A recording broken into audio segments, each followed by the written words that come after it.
think we're ready. Hello and welcome to my first ever financial reset on this channel and ever in life, really. I have been a longtime consumer of financial review videos. I was watching Carter Sullivan back in the day. I would watch those videos and feel that they were wildly aspirational. I was a college student while I was watching them, and I just felt like, will I ever obtain that level of financial stability? And I never really felt ready to talk about money online because I never felt like I had my shit together at all.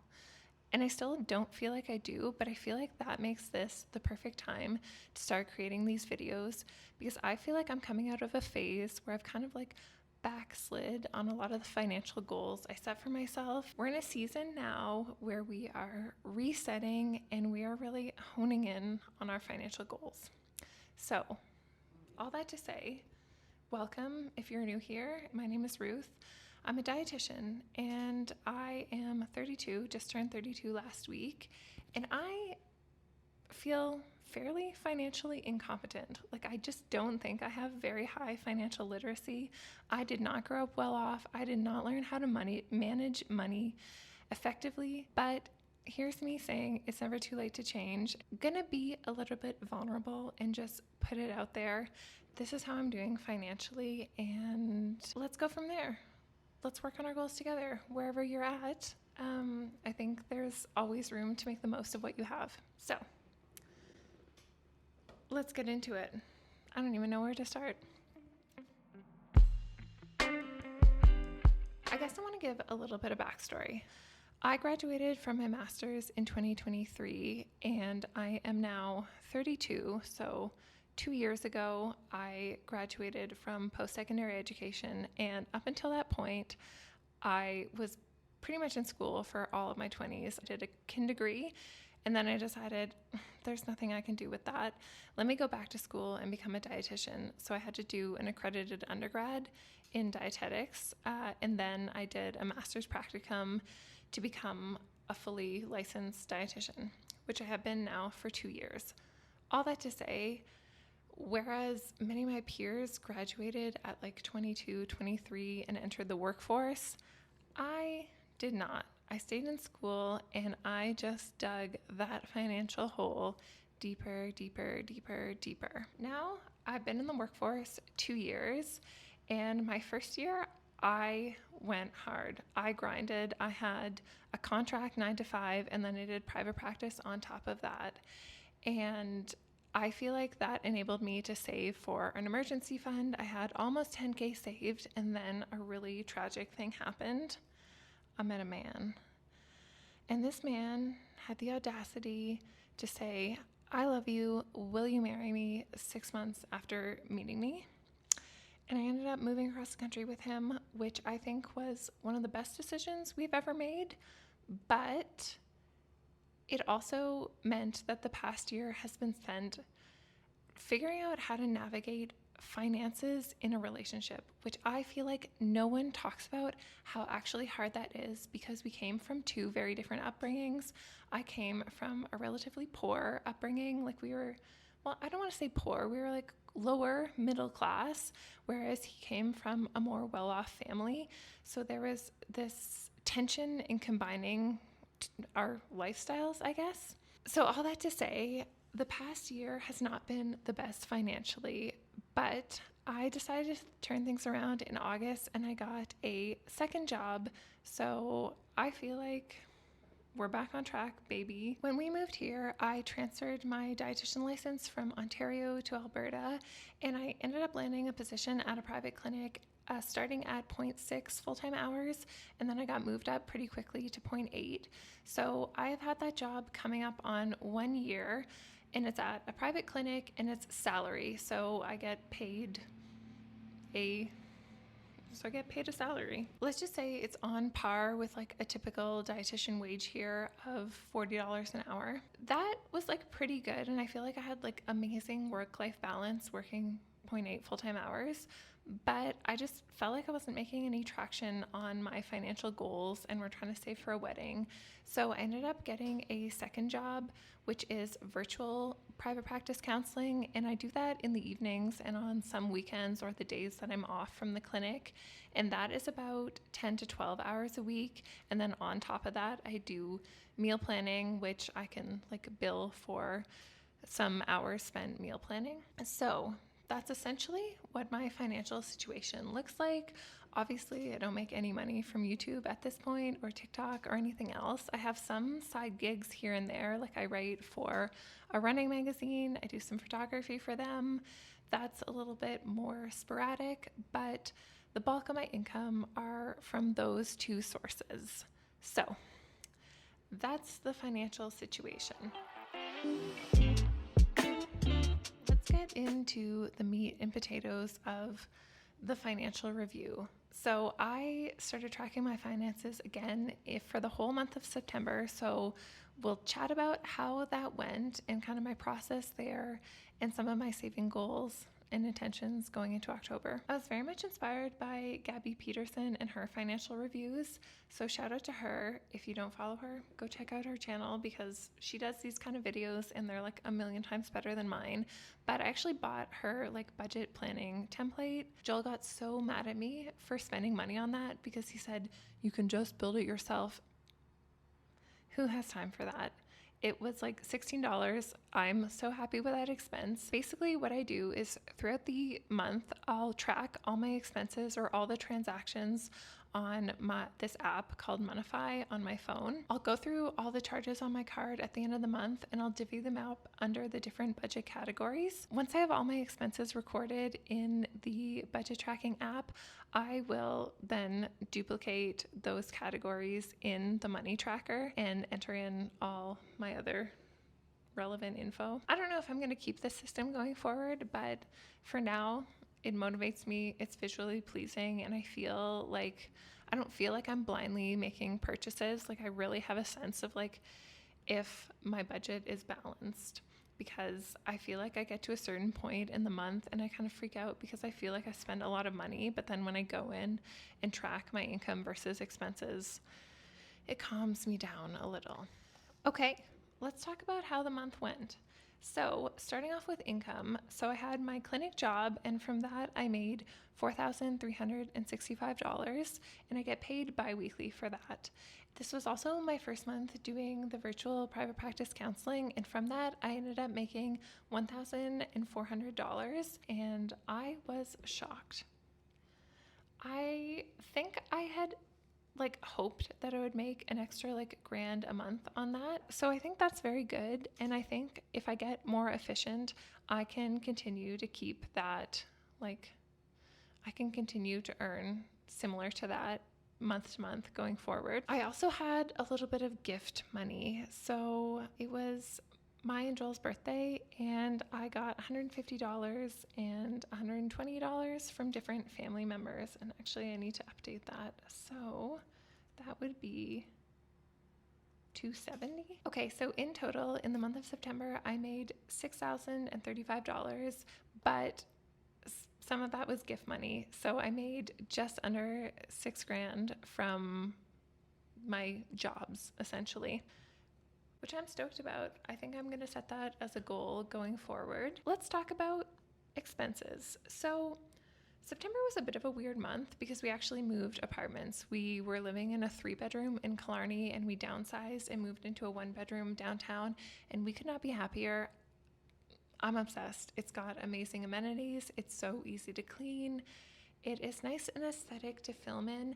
And the best part is we sold a bunch of our furniture. So we had a lot of cash that I didn't record here that we put towards purchasing new furniture for this apartment. So this budget isn't a perfect representation of what we spent because I didn't track the cash income or the cash purchases. For instance, you can't see it, but we purchased our couch, we purchased our rug off of Facebook Marketplace, and then I purchased some bigger furniture items on my card, and I just got the cash from our earnings from selling the furniture and spent it on other stuff. So those spendings weren't captured, but all that to say it's not like an average month. Let's talk about expenses.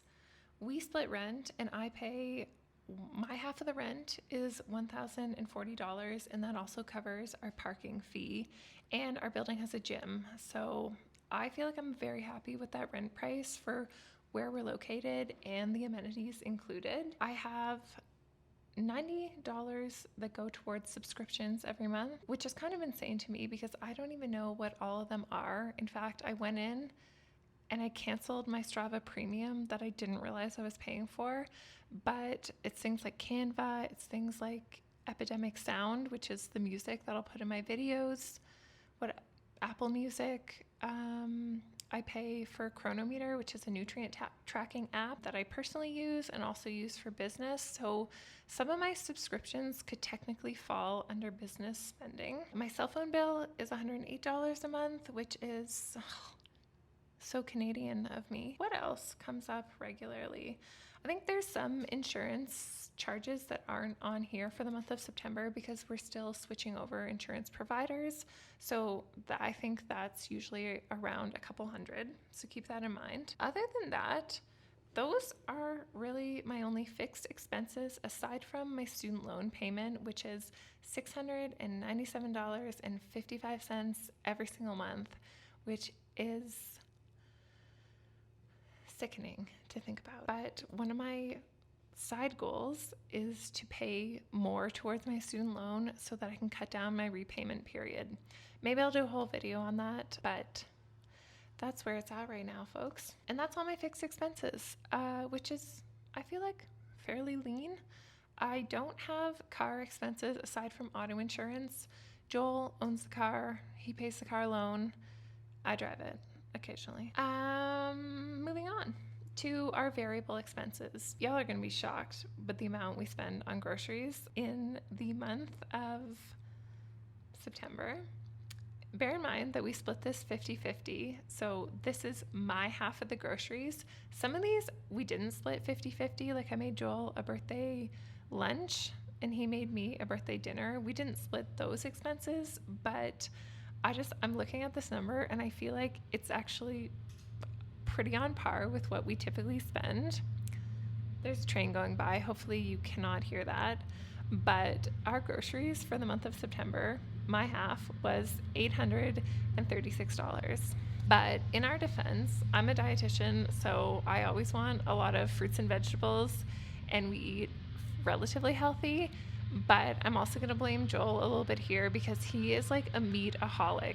Like, not a single meal can be vegetarian. Everything has to have chicken. And one time we bought this big salmon fillet. We're going to chop it up, have it for dinners throughout the week. We each cut our like 3-ounce pieces, ate them, and Joel's like, I'm still hungry. And he went back and he proceeded to eat the remaining 3/4 of the salmon. And I'm not here to judge someone's intake, his intake, but the cost of that. So anyway, our groceries are kind of out of control, but we talked about it, and it's honestly not an area of our budget that we're like motivated to reduce. Moving on from that, an atypical expense this month, because we moved, we had some big household expenses. So I purchased a credenza off of Wayfair, and I also purchased a coffee table off of Amazon, and that totaled $575.38. We did purchase other stuff in cash, like I mentioned, and that number also includes smaller household purchases like a toilet brush and storage containers for under the bed. But this is an area I want to allocate money to each month because I feel like I tend to get lazy after I move into a place, and like once all of our basic necessities are covered, we have like one chair each to sit on and so on, I just stop investing in the space, and I don't want to do that.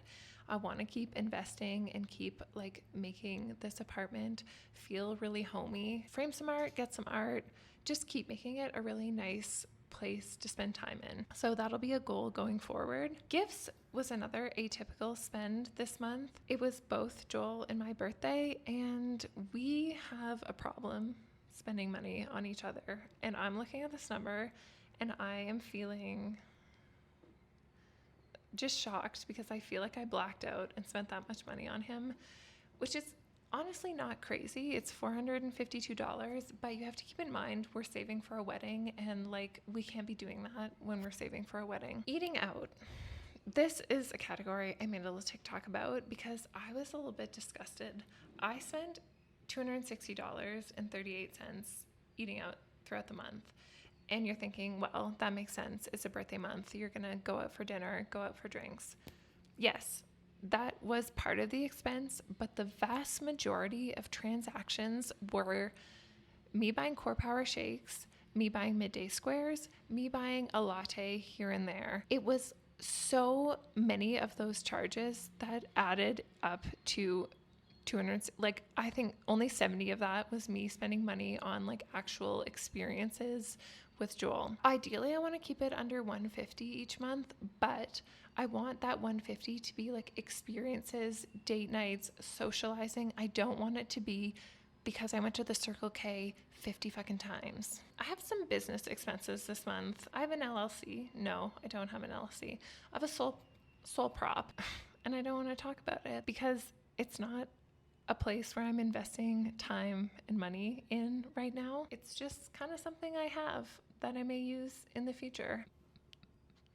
Financially illiterate. As I mentioned, I write for a magazine, so I have some expenses related to like the cost of buying ingredients, etc. I put my Zoom subscription under my business expenses. That was about $200, which sounds like a lot, but I haven't got paid for that work yet, so that'll cancel out. Miscellaneous. This category is fine. I set it at 150 knowing that we were moving and there would be like random expenses cropping up, and we spent 144. So I feel like that's decent miscellaneous spending. That was things like a moving truck and I don't know, random small house stuff, although I think I put those in the household category. Personal care.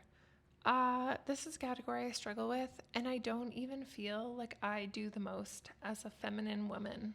Like I never get my hair cut. I do get my nails done, but I've switched from getting acrylics to just getting like a polish change on my natural nails, and that's saving like $60 a month. All that to say, this month I spent $126, so that was my nails and my Rogaine. Yeah, I'm doing that. Girlies, this is month 2, so I'll update you when there actually is progress to see. Clothing, I spent $86.78. I did buy some clothing with the cash that I got from the furniture, but I'm happy with that. That is mostly thrifted clothing, and that is very moderate for me. So I may allocate more to that in October. We're big thrifters, and for some reason, spending money on thrifted clothes feels like it doesn't count. So yeah. Okay. That was basically all of my expenses. What did I spend in total? In terms of the variable expenses, I spent $2,698, and then my fixed like bills and subscriptions were $1,935. So I put some money into my emergency fund. I put $850. That's hurting right now. I've dug into it a lot in the past year, so my goal is very much to build it back up to that 10K. And right now it's at 1,850. So we've got a ways to go, folks. And I believe that leaves me with a balance that's unbudgeted. I think last time I checked the Monify app, I had about 400 that I hadn't spent. So I think I'm just going to roll that over to the next month because it's September 30th today, and I'm just not in a spendy mood. I am feeling good about that. I feel for the first time like genuinely in control of my finances and able to like actually change my financial reality. And I'm not putting this out here to brag. Obviously, I feel like I have a fairly modest income for someone who's 32, and I don't have a ton of savings. I still feel very much at step 1, but that is where we're at. We're working very, very hard to overcome that. I want to be more intentional in the eating out category, like I talked about. I want to reduce that like impulsive spending, and if I can do like a little bit more baked goods, if we can buy those core power shakes in bulk, then that just cuts down on that cost. I would like to save a little bit towards the wedding, towards Christmas presents, as well as travel. Like, not huge chunks. The priority is very much that emergency fund and building that back up. But I feel like I can't put all of those on hold while I'm doing that. So even if it's just 50, $100 in each and then allocating more as I go, that's definitely a goal for October. And continuing to keep my income over $6,000, I think that that's going to really support all of my financial goals. So with that said, I'm probably supposed to set my budget for October. I did not even think about this. I need a minute.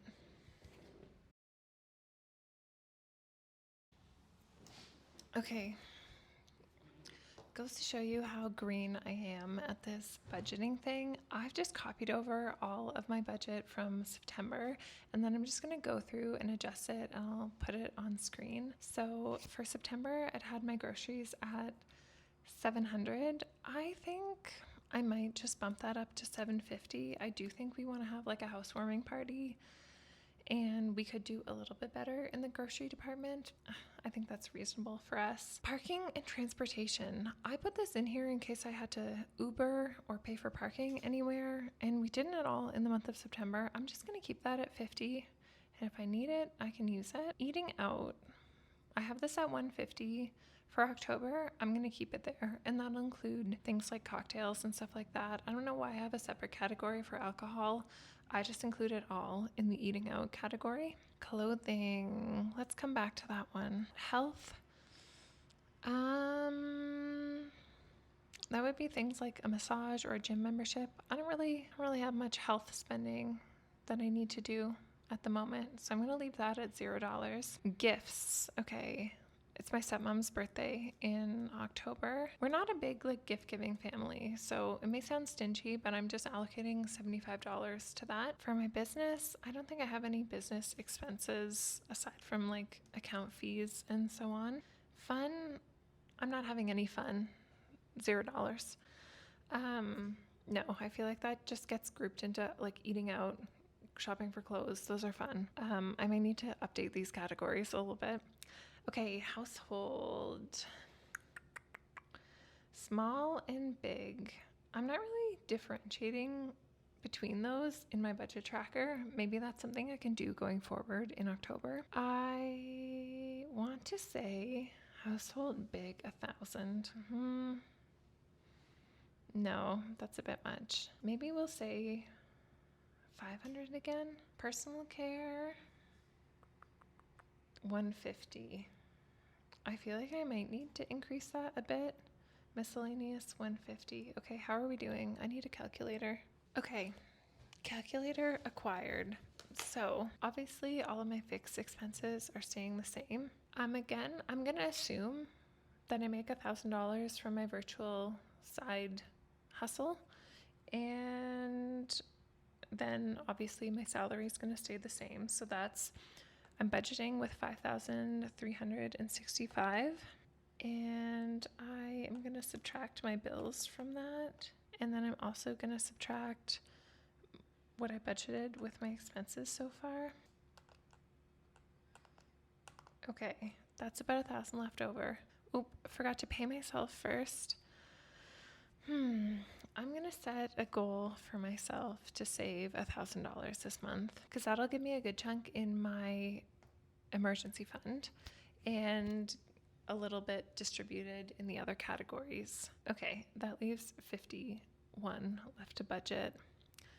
I am going to allocate a little bit more. I'm going to put 100 for clothing, and I'm going to reduce this to 75. Okay. That is a fairly balanced budget. I really hope those numbers add up.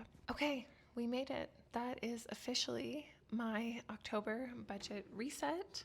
I'm feeling good. I'm feeling like October is going to be another great month. I hope to exceed my income goals again and just keep building on this, and hopefully one day be able to add YouTube income as one of the income lines. If you want an awesome budget tracker that's very aesthetically pleasing, I would check out Gabby Peterson. I think she has an Etsy shop, or check out her YouTube channel. I don't know why I'm plugging her. I have like 75 followers, but like credit where credit's due. Anyway, I don't have much else to say other than I hope that you enjoyed this dietitian financial reset. I feel like when I was going through school, I had so much financial stress and anxiety, and it's nice to be on the other side of that and to be able to provide some transparency about like early career salary as a dietitian and what that could look like, so you can just make informed decisions while you're going through education, how much loan you're comfortable taking on, stuff like that,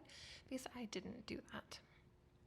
I hope you have a beautiful, blessed rest of your week whenever you're watching this, and I will see you in the next one. Consider following, subscribing for more financial content and general lifestyle girl bossing. Bye.